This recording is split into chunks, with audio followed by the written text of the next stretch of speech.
Good evening. You are listening live to the Xtreme Movie Show. I'm your host, Rob, broadcasting to you from the Father's Day facility here in the Xtreme Studios in the Pine Hills Palace, just west of Orlando, Florida. I have from the Great Midwest. RDV, who's your daddy? Or are you a daddy? I don't really know the answer to that. Maybe you're a daddy to some people I don't know or some animals I don't I know. am not a daddy, but happy Heavenly Father's Day to my dad. There you go. Absolutely. Yeah. Father's Day, ladies and gentlemen, we decided to take a little bit of a different spin on this. Instead of just talking about Commando, the ultimate 1985 Father's Day movie, the best Father's Day movie of all time, we decided that RDV and I would just go through about 10 films each, and we might have some redundancies here of just films that have strong father figures in them. Not necessarily the best of all time, the most successful or whatever, but just kind of like as a list to kind of stir it up a little bit. Because, hey, how many times can we talk about chainmail, right? Right.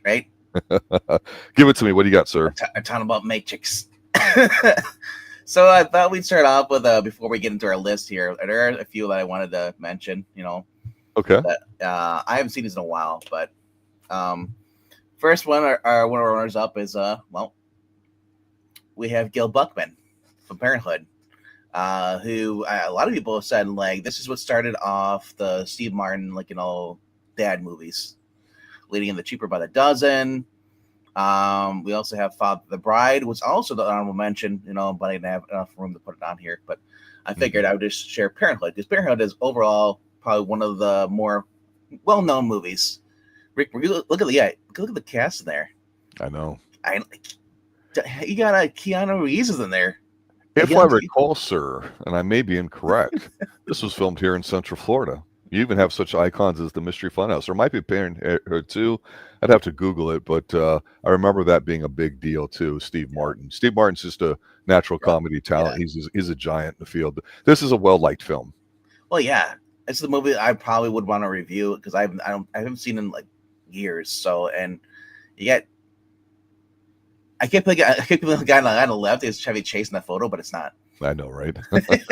but Rick Moranis is in this too, and like I said, younger Keanu Reeves. That's not Ted from Bill and Ted. That's not like what you want to call it, Speed or any of those movies. This is before the '90s. Mm-hmm. So I kind of want to see this, and review it again. So I'll probably review it within not the near future, but like sometime before the summer's over.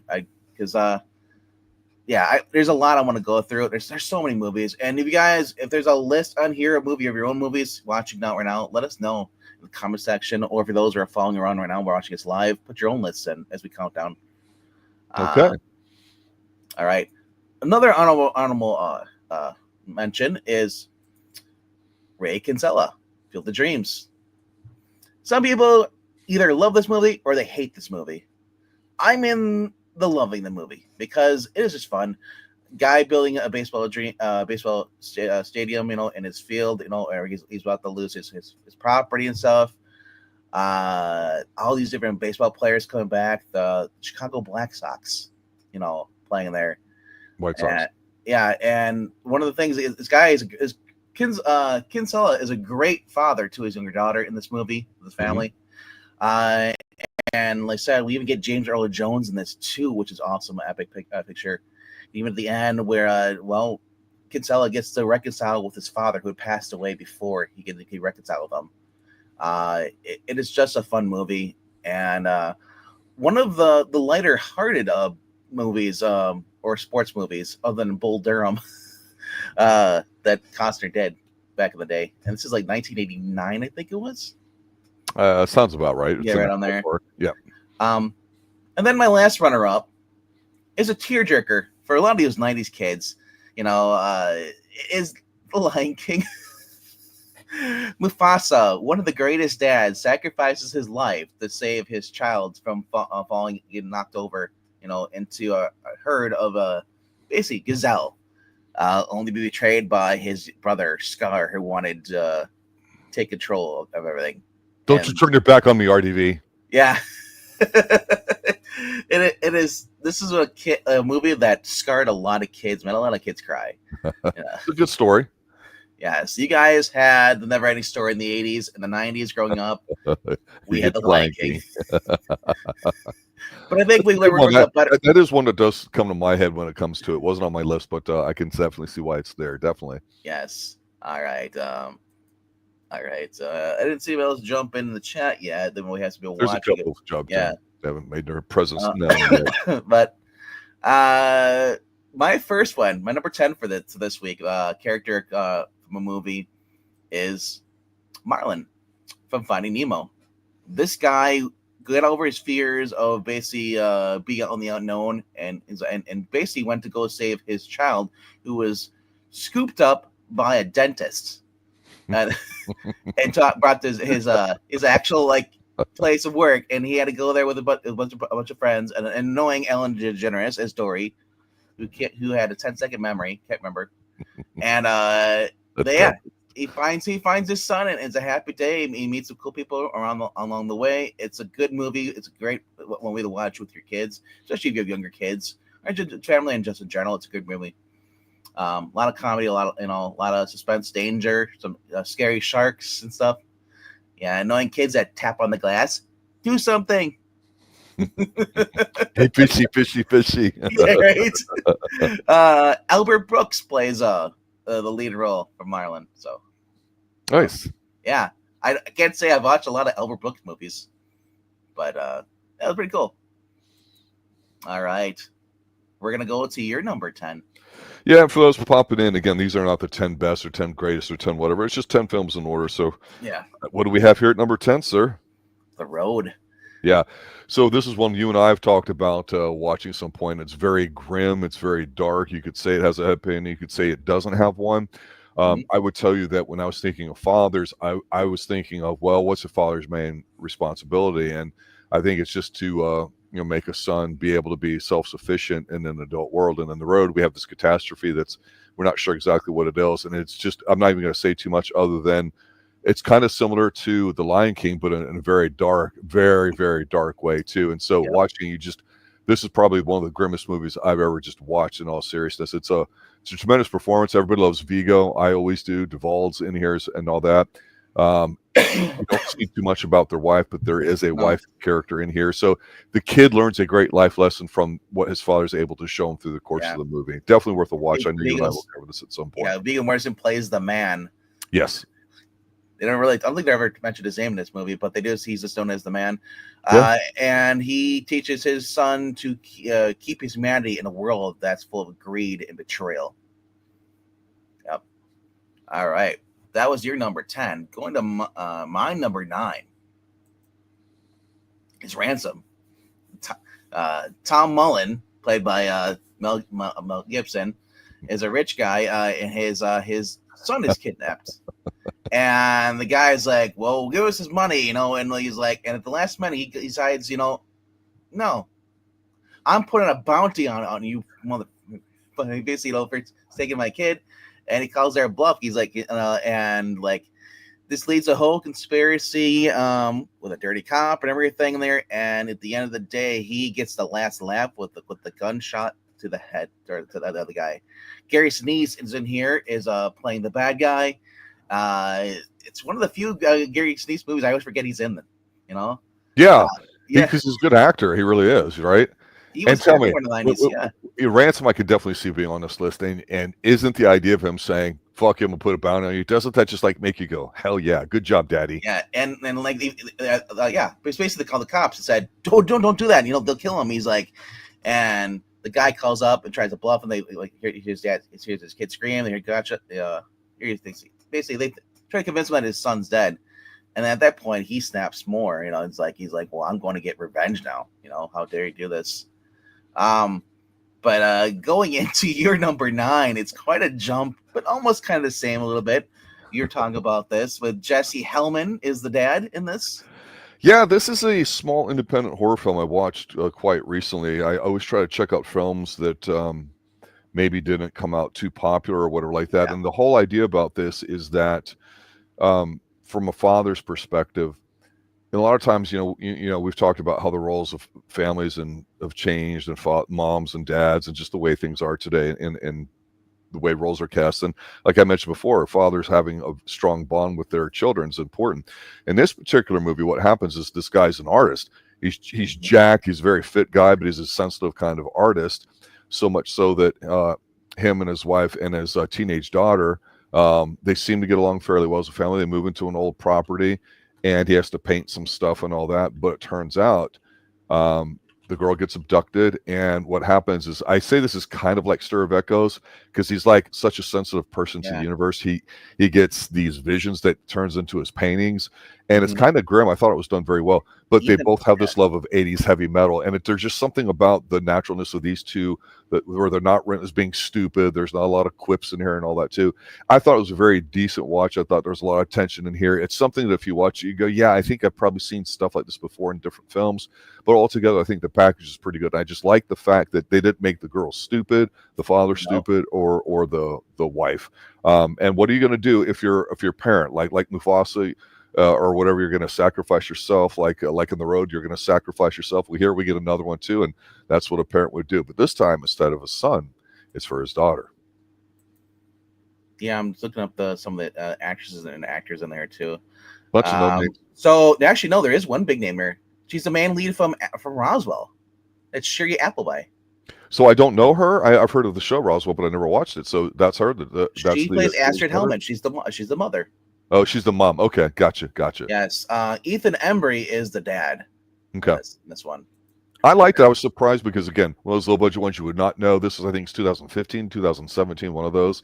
And I popped it on and I kept watching it. It's shot very well, and it's done. What violence is in there is very effective. This is a decent film. I can't tell if it's Google says release was September 13th, 2015, but then it says that Wikipedia is like 2017. Yeah, I'm like, make up your mind. Maybe it was a re-release in theaters, but you can watch it through your AMC subscription now. There you go. All right. My movie is the one that you probably don't like. I don't have to. Let's talk about it, though. Day After Tomorrow was one of those movies was like, what happens if we don't pay attention to climate change and blah, blah, blah, whatever. Though I love the 70s movies despite all those weird stuff, This is Jack Hall, played by Dennis Quaid. This is back when Dennis Quaid was another big action star. He was making a resurgence of his career after he divorcing his horrible wife. Wow. Okay. I mean, I don't like Meg Ryan. Slander everybody. Meg Ryan did dirty. She cheated on with your boy Russell Crowe in Proof of Life. Well, can you blame her? I'm joking. Let's go. I can blame Russell Crowe. You can do better. Right, but anyway, so Jake Gyllenhaal plays a kid. During this event happens, there's going to be a deep freeze, and everybody gets stranded. And Jack Hall, with Dennis Quaid, is trying to get back to his son, trying to keep him alive, and find him, and then save as many lives along the way too. It's a great what if sci-fi movie. For me, it is. I've always liked it. And it's just the reuniting when him and his son reunite towards the end of this movie, having to go against wolves who could somehow survive in the deep freeze once again. Well, there you go. Guys instantly freeze. I said basically, if you're gonna watch this movie, think about it being like the quality of X-Men from Fox movies. But overall, like I said, anytime I get to see Dennis Quaid playing as a dad that's not a crazy person, it's very good. I liked it. But you have another one. We're going to go back to the 80s for your number 8, though. Let's do it. Let's bring it up. Everybody loves this guy, even if he might be an asshole in real life, which we try not to get into all that stuff. But what says family than summer family vacations? You have to go to vacation, and Clark was also. This almost was on my list, but I figured this might be on yours because you are a Chevy Chase fan as well. I am a Chevy Chase fan, and he's got some stinkers. This is not one of those, though. There's many different Chevy Chase movie you could have chose with Griswolds. You could have chose the Christmas one, but I think that this one just works just as well. And an R.A.P. Grandma. Well, it just as a kid, it was funny because every year we'd go on our summer vacation. We drive, up up upstate or whatever like that from Florida all the way up to the New England area, see people and stuff like that. So it was a big deal. You spend a week or so, and it just so there's a lot of relatable stuff in here. It's John Hughes, who everybody loves him for the most part in the '80s, and what he did as far as popularizing the perspective of teenagers and how they see relationships to it. And Clark means well. They're upper middle class family, and with Clark Griswold, I mean Chevy Chase's comedic timing's second to none. Now as an adult, when I go back and I watch it, I say to myself, man, there's some scenes in here. There's a kid. I'm going like, okay, whatever. But now as an adult, it's funny. Like, for example, when they get to the rundown hotel and they're trying to get a little frisky, and she's getting distracted by something, and everything has to be right and perfect and all that when you're a parent. Yeah. And he's like, oh, I'm gonna go for it, honey. I'm gonna put it in or whatever. And then something happens. The dog tears it off. It's just really, really good. And you know what? Yeah. I admit this. I actually like the sequel with the guy from The Office. It's raunchy and it's filthy. I thought. Yes, I thought they got the gist of the movie right. Yes, I really did. It's of course it's not. It's just very rarely can you say that. But the Chevy Chase Vacation, he's a great dad. You're talking about the Vacation, the updated reboot? Yeah. I guess it's supposed to be Rusty when he's older. Yes. Yeah. Yes. And so yeah, I said this is a fun movie, and yeah, obviously Clark Griswold is a guy who means well in this movie and all his movies in as far as his character goes. He's a dad who wants to make it perfect for the kids to have fun. He just wants to be, and sometimes he ever does, and the kids, big kids. Wild World is Disney. Yeah, and he's going the Wally World. He's like, we're gonna get there no matter what. I'm gonna have these kids have a good time. Then he goes there, and then it's closed. But he's like, screw you. Like he talks to John Candy. John Candy helps him out. They go on their rides. That was really good. Yeah.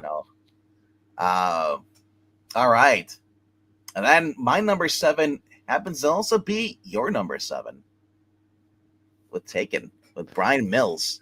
AKA this is a little over the top, right? I know. But it's like I even debate him like. He kind of let her get taken, but because it was, but it wasn't really his fault. He wasn't going to let her go. Trusting. He wasn't really was not going to let her go to France, but his wife, ex-wife, Famke Janssen, Brittany said let her go and stuff. And so he set up some rules, and he luckily he raised his daughter right. Told her what to do, get under the bed, and then. He has a certain set of skills because you learn that this guy actually is like a spook, like a CIA guy. He knows he's good at his job. He has a whole team that comes out of retirement. It's kind of like Old Dogs, but more serious. Him and we going after and getting Maggie Grace back, his daughter back. And I would say the one reason I put this on my list and not the other ones because your daughter gets taken the first time. Second one, that's shame on you. Yeah, fool me once, shame on me. Fool me twice, whatever. Whatever. Liam Neeson had Taken movies. I mean, it really revitalized his career. I believe this kind of movie was phenomenal. It made human trafficking great again, as if it wasn't already with some other films I'm going to be bringing up. Yeah. But this is a hell of a lot of fun, isn't it? Yeah. Also, what's on this DVD cover? Extended cut. The theatrical version and the unrated version. What happened to the unrated version of movies? It seems like we're just getting theatrical cuts now. We're not getting the director cuts anymore or special DVDs, on Blu-rays. One day when we're chugging along, producing twice as much content as we do, we're going to have our own live stream. We're going to compare every running scene in this movie to every of Maggie Grace to every running scene that your boy Steven Seagal has in some of his movies, because just the similarities are striking, and I cannot not see it. You are right, though. This is the movie that relaunched his career. Otherwise, before this, he was Darkman and Rob Roy. Excalibur, yeah. The Excalibur movie, too, as well. But yeah, I said just like Keanu Reeves, John Wick revitalized his career after it was kind of in a dull for a while. Yep. That's 7 for both of us. Nice selection, sir. I approve. Yes. Well, maybe you'll like my number 6, because my number 6 is Danielle Hillard, played by Rob Williams. His wife and him were going to divorce, and she took the kids. In order to see his kids, he basically goes to his buddy. I think it's Rip Taylor. And helps him like prosthetics, allows him to basically pretend to be an old lady in order to babysit his kids. His kids find out that it actually is him. and they don't want him to leave their go away. And he tries to not only save his being a father, but also save his marriage too. You know, and has a happy ending and everything, and it's very hilarious too. And it's one of the very many Robin Williams movies that he's done that's very heartwarming. Family movies. You know, Yeah, I think there's no doubt that Rob Williams, when he's not 100% on cocaine, when he's settled down a little bit, he can be an incredible actor and has a decent range, not just comedy. This is one of those ones that's kind of like you say, a laugh right. This is a classic 80s type of film where, as a father, I'm going, hey, no way I'm dressed up like a man for you kids. But for somehow, again, being an early 80s film, it works. And this is what people liked in the 80s. This is very popular, very saccharine, since sweet. Not my type of movie. I've 93. seen it. It's a decent movie, but I could care less about it. But Rob Williams is in a lot of things up to this point, and would be, of course, afterwards. And Sally Fields, she's very strong too. So I can definitely see where you put this on your list. Yeah, it came out in 1993. It feels like an 80s. It feels like an 80s. It feels like an 80s film to me. Yeah. So yeah. God. Another movie I thought about putting on my list was Mr. Mom. Yeah, same. But I was like, But I was like, yeah, it was kind of weird, But I don't. I'll explain my reasons later. Sure. But let's go to your number 6. I'm keeping with the dark theme here, sir. Yeah, you're keeping with the dark theme with Killer Dover as your movie dad, Hugh Jackman. One of the things I really like about Prisoners here is Jake Gyllenhaal. He's so sexy. Shut up, Jake. Hugh Jackman, when he's not trying to sing and be artsy and all that kind of stuff, I like him, and I obviously followed his career pretty much since the first X-Men and on, and Swordfish and all that too, so I knew who he was. But this movie is one of the first ones here by the guy that did Sicario and all that too. What's his name? This is a grim-looking movie, but he does a great job of filming it like you're in just a typical middle-class neighborhood, and some pre-teenage, like 13, 14-year-old kids, 2 of them, get abducted. And I love how when they find the guy they think is the responsible for it, I think, fuck it, they're doing everything they can. What are you going to do? Sit back and let the police take care of it? Fuck no. They went after Paul Dano. Dano. If we don't know who Paul Dano is, Paul Dano, after this movie, he was in The Batman. He was the Riddler. Yeah, and it's just it's grim, but it's what are you going to do as a parent? What are you going to do? And I really like this movie a lot. The more I kept watching them, the more incredible feeling it got, instead of, oh man, this is turning me off. It's so, dark. No, it was great. And I thought, they did such a great job with the acting that you could believe it. And you could see the tension that the 2 people had, the 2 parents, let's just say, kind of talking against each other about, well, we should only go this far. No, we're going to go farther. And what happens at the end. This is a great film. I'm looking forward to reviewing this at some point here too, after talking about it with you. Kelly Dover is the better dad. I'd say so than Terrence Howard. You know what? That's a great, interesting way of saying, hey, I'll do whatever it takes. We're going to kidnap this guy and beat him up. We're going to torture his ass. Yeah. Seriously. This is a fun film. I mean, not fun, ha, but it's fun like, yeah, what would you do? Oh, well, it's in God's hands. I just sit back and do nothing. Jake Gyllenhaal as the cop, also leading up on facts too, will not give up either. That was really cool. They treat it maturely, but also realistically, and that's tough to do. Usually we say the cops are bluntly idiots and they let it go, or my hands are tied sort of thing, or whatever, and then it happens. Not in this film. I like it a lot. No. All right, another sappy tearjerker movie for me for my number 5 is with Dennis Quaid again. This is the early 2000s. It is not early 2000. It is 2000 with Dennis Quaid playing Frank Sullivan, Jim Caviezel playing his son in the future, using a ham radio that his daughters they're able to connect each other across. Well, during the Aurora Borealis, whatever it is, the Northern Lights. Borealis. And they're able to talk to each other, and he's able to do a butterfly effect by his dad had died in a fire all years ago. So he basically, after talking to this guy and realizing who he is, he tells him, "Hey, watch out for this fire or whatever," and it ends up saving his dad. The only problem is though that it causes a ripple effect, causes his mother to die or be murdered. He doesn't know why. So then they have to you get this awesome fight scene where they're both fighting the same guy, in different time periods, different time, Mm-hmm. and at the end, like you said, you do get a happy ending, which I do like. If you're gonna have like the thing like this, have a happy ending. I don't want Kevin Costner, no Clark, let me die in the Twister, like Man of Steel. I've only seen this movie in fits and spurts. I've never sat down and watched it Oh, ever. it is a Everyone good, says it's a great film. And I love Jim Caviezel too. yeah. That's one of the things I saw Jacob Visa outside the Passion of Christ. I saw this is like, oh my gosh, he actually is like, a good guy. He's also in The Highwayman, I think it was, right? I can't recall off the top of my head, but he pretty was a soon guy. after his film was The Count of Monte Cristo, which I was a big fan of, and I Yeah. remember, oh, that's the Frequency guy. Highwayman is the thing when I think where he's in the car and he's going after the guy who's murdering people in his car. He's chasing because his wife was killed by the guy. No, I think we reviewed that a while We did back. review it. I'm talking about the review it again since you seem to forget it. Gotcha. But yeah, that is my number 5. I forget. Did I put up your number 5? Not yet. Oh no, actually, no, your number 5 is the Going back in time, ladies and gentlemen, with my number 5. 1962. You guys might want to beat me with that.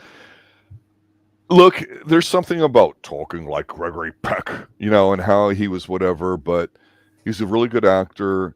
This is a film that back in the day you're forced to watch in high school and middle school. Read the book. Let me say correctly. Junior high, read the book, all that. And it's one of those things where you instantly want to hate it, and it's just not bad. It's really good. It is one of those things where it's worth watching. But he's the kind of guy that would talk in he wouldn't just talk to you like a human being. He'd talk to you basically like in life lessons. Like if you asked me a question already, I'd say, well, before you seek revenge, you must first dig 2 graves. I stole that from James Bond, but that's also a Chinese thing. But he has all these things there too. Don't. Most people are pretty nice once you understand that they're human beings and you can see things from their perspective. Yep. Just all that sort of stuff that, you would think is common sense, but it's not really done anymore. And he is just a natural fit as a fatherly figure. I go, whether you like this movie or not, or the book or whatever, how can you not talk about it? It was that big. Yeah, it's great. All right. Anything else? No, that was it. All right. This is my number 4. Give it to me. Basically, him having to defend a guy named Boo Radley, who basically is a black man who's accused of murder, and the town is so racist, and they're calling him different words and then saying like, of course he did it, and all treating him, and they don't care who the real killer was. They're convinced because they're so full of hate. That this is the guy that did it, and he basically chooses to defend a guy in court.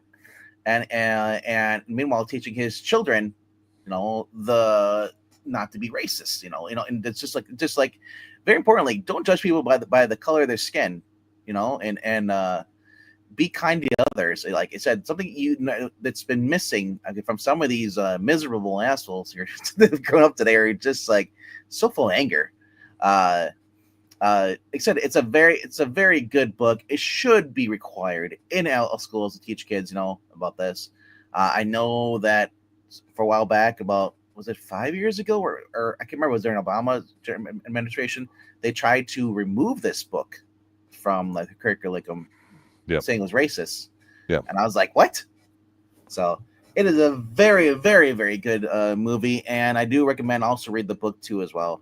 But Gregory Peck, and his interaction with the children on here too, treating them actual like young adults, and not just talking down them. Yeah, not talking down to them. Yeah, I think that's a important thing for a parent. And it's 1962. So you can see Gregory Peck, and then just seeing. I think I might have watched some black and white. Mm-hmm. I'm not sure if it was in color or not. I think it was black and white. Yeah, and the sound stages, the set, and everything too. This is a very good and well done movie, well directed, well acted. And I do recommend anybody who's not seen this to check it out. Yeah, it's a classic. All right, and hello to Anthony. Yo, who just joined us. What's up? We are on to your number 4 of our list of Father's Day movies. Yeah, for Anthony, everybody else just popping in, staying silent, whatnot. We're just covering 10 films each, roughly, of Father's Day type movies of father figures, and why we like them and what they're pretty good about. So we're going on to, was it my number 4? Number 4. This may surprise you, sir. I think this is a great film. I've never seen it, but I've heard it referenced by people trying to pretend that they were like in the. Yeah, it was I forget what it was, but the guy got caught. He's like, dude, you just referenced Boys in the Hood. There's no way that was you. I think it might have been a Kevin Hart movie. Boys in the Hood. Look, you could look. It's very hip for people to talk about the black experience. You know, you could talk Yep. about black exploitation movies in the '70s. You could talk about black films in the '80s and '90s, Yep. and African American experience, or whatever they call it, all this and that. But for something like this coming out, Ice Cube was really hot at the time. Made $1 billion with that fake scale and everything too. But this is actually a very good movie. What it is you've got this young boy that's his mom's a professional, and of course there's always alleged racism put in these movies. But this is early '90s. This is L.A. This is the boy gets sent off to live with his father, and you know who his father is? It's Lawrence Fishburne. Hey, it says Larry Fishburne. Right, but Lawrence is more Styles is his name, isn't it? Yeah, so like when he goes to meet him, like he's in Compton or wherever they're at, right? And so the kid comes there, he's got like slacks and he's got like the polo, and and it's an African American kid. You don't wear that in hood, right? But he has his friends that have like the big hat, and he grows up with them. So basically, it's all the stuff your parents would tell you that, hey, this guy's crap. He's not going to work out. Hey, you're going to do this and that. Hey, here's the rules of the house. Mm-hmm. And Lawrence Fishburne, I always thought had such a great. He's a great actor. I've loved him in everything. I've seen him in supporting actor. Yes, Matrix movies, John Wick, all that stuff. And he was in a TV show, Hannibal, where he was the boss running the whole thing. He was phenomenal in that. And he's just, and here is a guy in there. He's so believable, and he just says stuff to his son like, "Hey, I got to let you know." And to go back to one of your early movies we talked about with Mustafa and the Lion King, he basically says, "Okay, I'm the king of this place." And he's like, "Well, why can't I be the king?" It's because you're the prince. The prince has to learn to become the king. And here's the rules of the house. We do this, and we do that.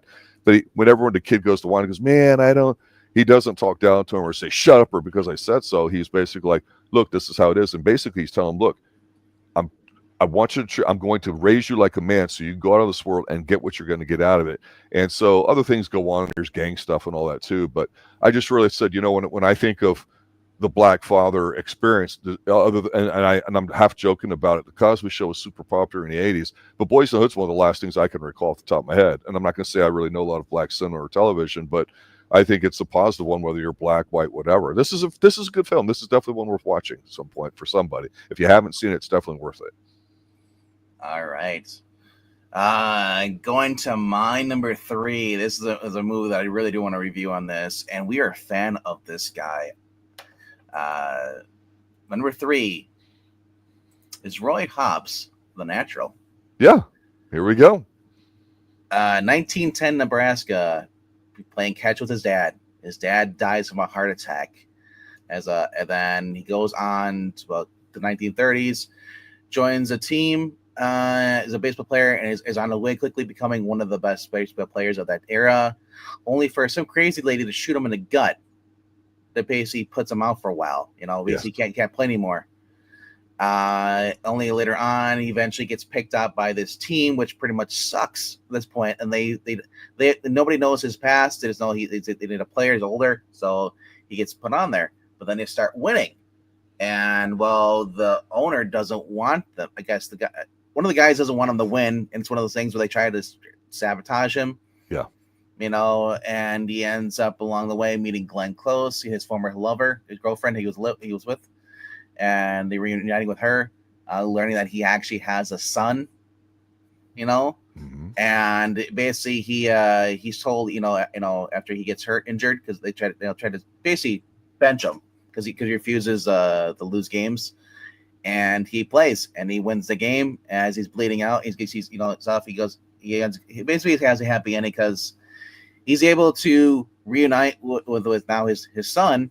And what does he do at the end of the movie? He plays catch with him. Yeah, it is just a phenomenal movie. I love the 1930s, anything baseball like that stuff. Yeah, as I said, it's a very good movie, and it's Robert Redford too. And you got Robert Duvall, Glenn Close, Kim Basinger, Wilford Brimley, Barbara Hershey. Like I said, it's a fun movie, and it's based on a 1952 novel, which I have not read, but directed by Barry Levinson. not sure what else he did, but He's done a lot. He did Rain Man and a few others. yeah. Yeah, I So, think for The Natural, I think it's a great yeah. film. I mean, you're right. You and I are both fans of Robert Redford. There's a certain amount of like my parents' generation that get a little sentimental, some of these older things, and sometimes you're sentimental, you like older things, or you don't, romantic, whatever you want to call it. I definitely could tell that was going on in this film the way it is, and so that turns some people off to it. I have no problem with it. I agree with you. I like the way it looks with the period piece. Robert Redford has what we call those traditional, last generation American good looks and everything too, and he's one of those guys that, man, like in high school, you'd be like, oh, that guy's too damn good looking, or we're like that, he's probably an asshole or a jerk and all that. But then you're like, no, damn, he's actually a pretty cool guy, and they get along with him. He has that likability to him. He's always, despite what your politics are, what his beliefs, he doesn't rub in your face. You never see him angry. He's a professional, and I really liked him in here. And you don't have to know baseball to know what's going on in this movie. And that's what I've always told you, is that, whatever it is that you're doing, it's interesting if you get a look at it, but it's just the right thing. And it's beautiful, really. It really is. I have no problem saying that as a man. It's really a nice film. And it's a very attractive story because the fact it's an underdog being told to throw games, instead plays games despite his life could be on the line, and I always love that, going against the all odds, and making it through the other side, because not everybody does, but yeah, that's why it's on my list at number 3. So. Yeah, it's nice. All right, your number 3. My number 3, sir, is a number 3. Yes, but some might argue that it's the best of the only 3 of the alleged 5 films made. That, of course, is Indiana Jones and the Last Crusade, because if you're going to have somebody that's going to be the father of Indiana Jones, yeah, how do you beat that? Well, you get Sean Connery. And at the time, though, it's like, yeah, Sean Connery, like, coming off a Bond, he started having him coming back and like in doing this movie.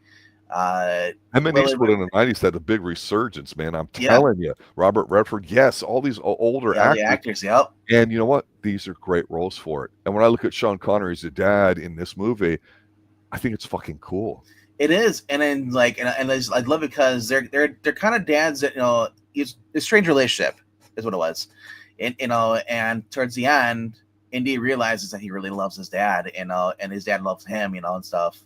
And you still get the classic Indiana Jones, you get the comedy and all that stuff. Yeah. With this, all returning actors, evil Nazis, a hot blonde Nazi, and who they both slept with. Venice, yeah. And the way they talk about it's great too, because you don't think of Sean Connery banging some blonde spy or whatever like that. Yeah. They're tied up together, and he just talks about it so eloquently. He's like, well, it's just a ship of the night. And he's like, Dad. And so, Harrison Ford can be a little whiny and annoying to me sometimes. I do like him as an actor a lot. But for whatever reason that you could find him annoying, it works in here because he comes across as a petulant child compared to Sean Connery. Like I say, the difference between these two in terms of their stature, it's not even close. That's why this is phenomenal casting.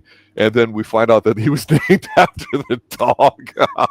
Yeah. And this also has, I said, this movie is so great other than Sean Connery, when they're on the beach, and then he just takes the umbrella, starts scaring the seagulls. Yeah. And then the birds hits the guy in the plane that's trying to shoot him, and he comes to a crash. Ulysses or whatever he says. Yeah. And I love it because he closes the umbrella and then walks around with it after he's done, like it's a scene out of like the Avenger back in the day. And the thing too is that we know we're used to Indiana Jones, even if we don't like the second film, right? Or it's what it is. So we're happy, we're relieved and happy at the same time because this one's good, right? But think about it from their perspective. Indy's kind of hating the adventure, but you can tell the father really loves it because he's getting to do something with his son now, who's an adult. Well, his dad ignored him his entire life. That's kind of why he left. Well, and he was like, well, I taught you independence. Well, you weren't there. And then basically they argue all that. Yeah. And then he slaps him when he goes to use the Lord's name in vain. It's like, don't you dare, And of course, the highlight for me is right when they're deciding about doing the right thing. And Hitler ends up signing and autographing the book. It's like, come on. But actually, at the end, with the knight, the Knight Templar at the end. Yes, choose wisely. Where he's like, choose wisely. And then it was like, he did not choose wisely. And then Indiana's kind of like losing it a little bit. And then he's like, son. Yeah. Or I think he says son, right, instead of Indiana. Yeah. To like get Yeah. his attention. That's just perfect. This is a That- great film, man. This is awesome. Yeah. He's got to save his dad at the end. So he's got to choose which cup did Christ, drink out of, Hmm. And of course, the Nazi's like, it was the gold one, of course. I'm like, you idiots. And according to some beliefs, Yeah. maybe the story that they're chasing is, And the bigger meaning is the father of yeah, everybody. yeah. And then, of course, Indy's like, no, he's the son of a pauper. So he went with he was poor. He went with the wooden one, Right. And I Yeah. like that kind of thinking and Yeah. and that stuff in movies. We don't get that anymore. No, we don't. This actually is my number 2 because I couldn't figure out what could I put in number 2 spot because my number 1 spot is another very good movie for me. But this Sean Connery coming back, revitalizing his career with this. We had Highlander coming around right around this time too, and just like we said, insurgency of Sean Connery was just popping up everywhere. We thought he was done with Diamonds Forever, then all of a sudden he's like everywhere, forever. Like I said, this is a very fun movie, and yeah, you can arguably say it is probably the best of the 3 movies. And I notice I don't acknowledge the other ones because they don't exist.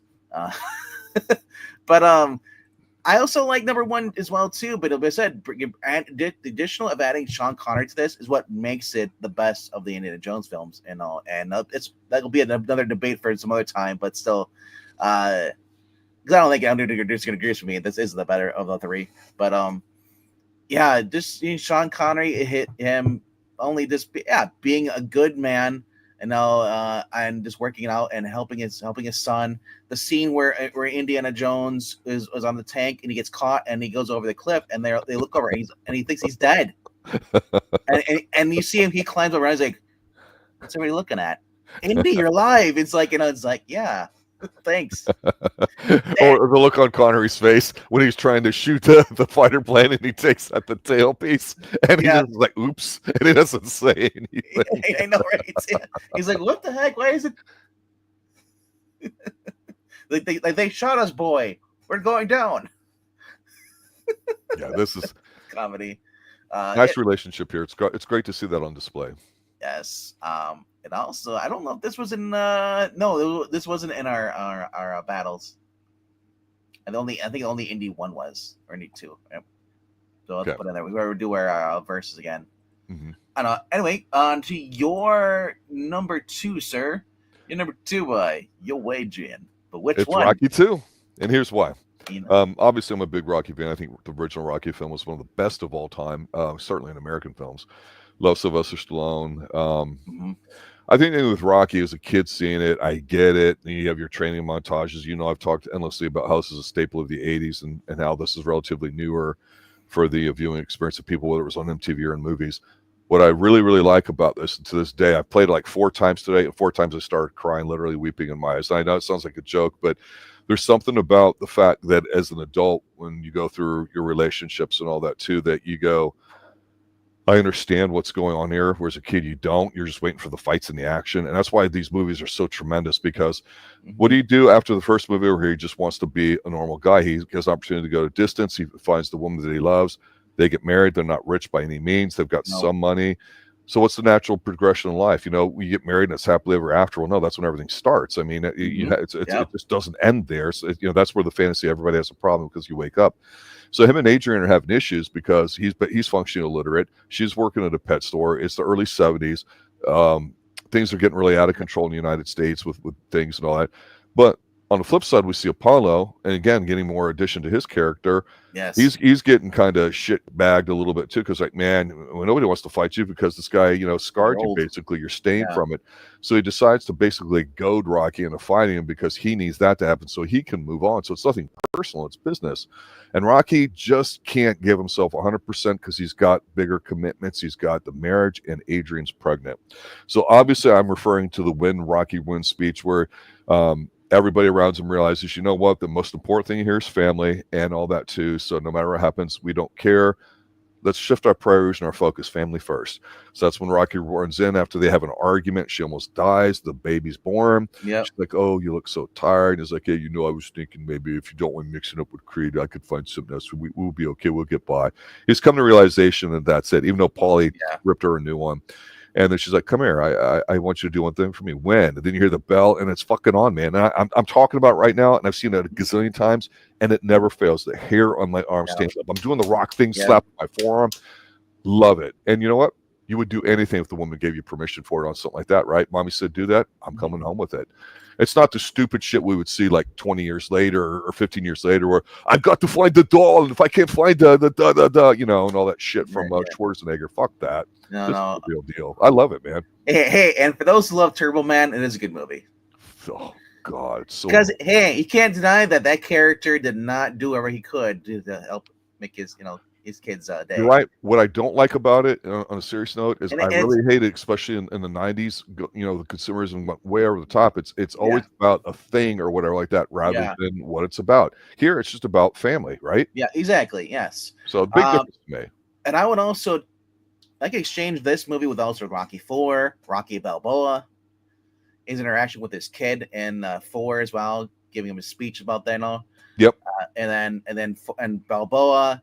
Making amends with his son, who's basically who hated his father because his father pretty much, caused him grief of his fame and stuff, and just like and him just whole speech with him and just mending it the fences with him after their mom's apparent death and stuff. Mm-hmm.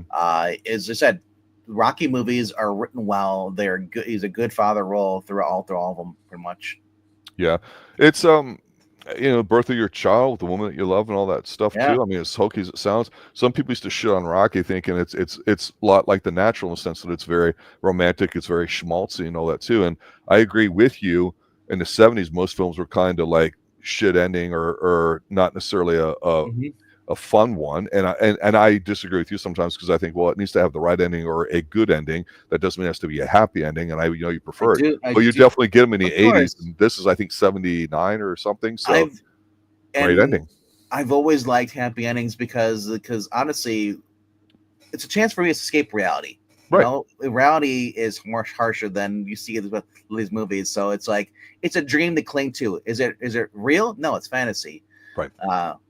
But it's something like we can cling to and hope.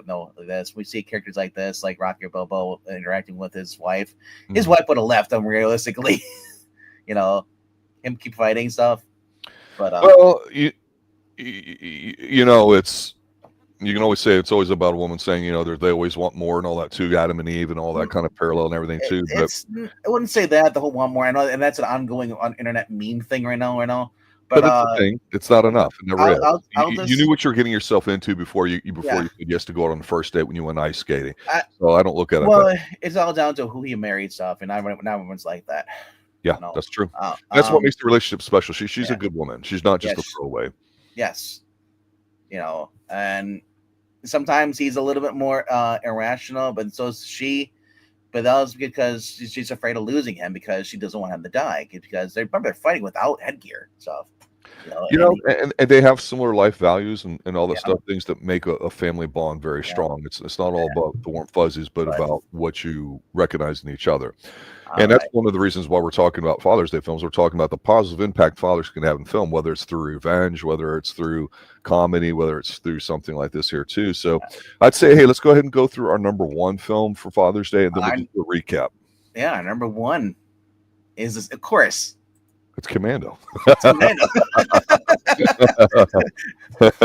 How can it not be Commando? If you thought we're gonna do a Father's Day without Commando, you're crazy. Yeah, you're it's just a new way to talk about it. That's right. Commando, John Matrix, Arnold's. Other than Conan the Barbarian, I still so this is his best movie. People can say, well, I like Terminator 2 because of the jokes and all that stuff. T-1000. No, this is just him, like basically doing the Jackie Chan stunt in the mall. Yeah. Oh yeah. Oh yeah. From Police Story, I said, Alyssa Milano's probably her best role because she's not annoying, and she ends up being kidnapped by his former squad team member, and they want to they use him to go and kill somebody. And he said to get on the plane. He says no, kills the guy, breaks his neck. Tells stewardess. He's like, "Oh, my friend, don't disturb him. He's dead tired." And then they go. Yeah, he ends up going hunting down them and trying to figure out where his daughter is. And I just one-liner after one-liner, banger after banger after banger. Just action scenes in here too. He's got some bumbling cops, mall cops, and just overall a lot of 80s mall 80s everything as far as you got the gun stores and the emergency surplus stores and all. You have all that stuff. I said the mall because there's a lot of those mall scenes in this. Cars being blown up, RPGs, Arnold just being taller than everybody and pretty much just kicking ass. You get that Scarface imitation. Oh, isn't Billy Dukes in this too? Yeah. Yeah, and just like it is just an overall fun movie. Yeah. Like I said, I don't know if you agree with me, but I think it is Arnold's best movie. Well, I wanted to put Conan on here only because of the opening sequence where I think it's Robert Smith, who I've talked about before. We've never really put the spotlight on him, but he's Conan's father, teaching him about the riddle of steel, talking about him, about what he can trust in life and not. Fucking phenomenal speech. It's so great. And he sacrifices himself, defending his village. So I want to put that on there, but the movie's about Conan.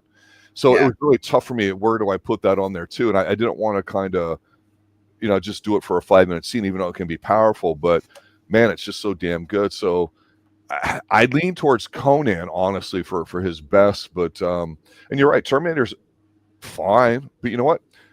I would trade Terminator for a Commando and a Conan or 2 other films or something. That's how I feel about it. I could leave it or take it, honestly. Mm-hmm. Yeah, it's great. Yeah, T2, he kind of comes a stepdad, even though he's a robot, so it's not really that. He's just the thing. But yeah, Commando, unlimited ammo, grenades, all that stuff, explosions. And the bad guy is the bad guy looks like a bad guy. Yeah. Ends up being taken out in the most awesome fashion. And we have the awesome fight scene with the knife. Yeah. And the steam and the layoffs. Come on, lift some steam, Bennett. Yeah, and there's of course the gay undertones of the film, which we'll talk about. I don't. You see that? I don't see that. I know, but whatever. I just see a guy who's messed up in the head, and mental health crisis. Okay. Well, my words, your words. Aren't they the same? I mean, some people would argue that. Yeah. Look, I wanted to sit there and say, we'll quickly recap our top 10 each here, but for me, you talk about like Commando, you talk about some of these films here that are really good father figures for it. It's one of those things where we just said, it is kind of almost hard to think about. I think we both thought of a lot of films, but it takes a bit because parents aren't ever presented positively for the most part in a significant manner. It's fairly obvious, and so that's why, like I said, I felt like I had to leave Conan off, although I really wanted to put it on. And we talk about Taken. Taken is a lighthearted version of this. Exactly, right? Without Commando, there's no Taken, probably. But I wanted to almost put Mad Max on here because basically he's a good guy. Shit happens. They kill his wife and all that. So you could say he's out for revenge for his family, but he's not really a father anymore at that point. No. He's a widower, right? I mean, but that's dark as hell. And the second movie's not even like the first. And of course, the third one's just an 80s film with him in it. All right, your top 10, sir. Let's review. All right, going back top 10. Or top 10 was for me we had Little Nemo. We had Ransom. Day After Tomorrow was my number 8. Number 7 was Taken. 6 is Doubtfire. 5 was Frequency. 4. Well, actually, no. That is my 4 is actually Kill Mockingbird. Mm-hmm. But my number 3 was The Natural. You just saw we had this. And then Jones was my number 2. Number 1 was Commando. Mm-hmm. Going up to your top 10 here. Your top 10 was The Road. And then we had The Devil's Candy. Your number 8 was Vegas. Not Vegas Vacation. I always want to say Vegas. National Lampoon's Vacation. Your number 7 was Taken. Your number 6 was Prisoners. Your number 5 was Kill Mockingbird. Your number 4 was Boys in the Hood. All right, and then we have your number 3, obviously, was Indiana Jones. Your number 2 was Rocky 2, and we had to say number 1 as well, Commando.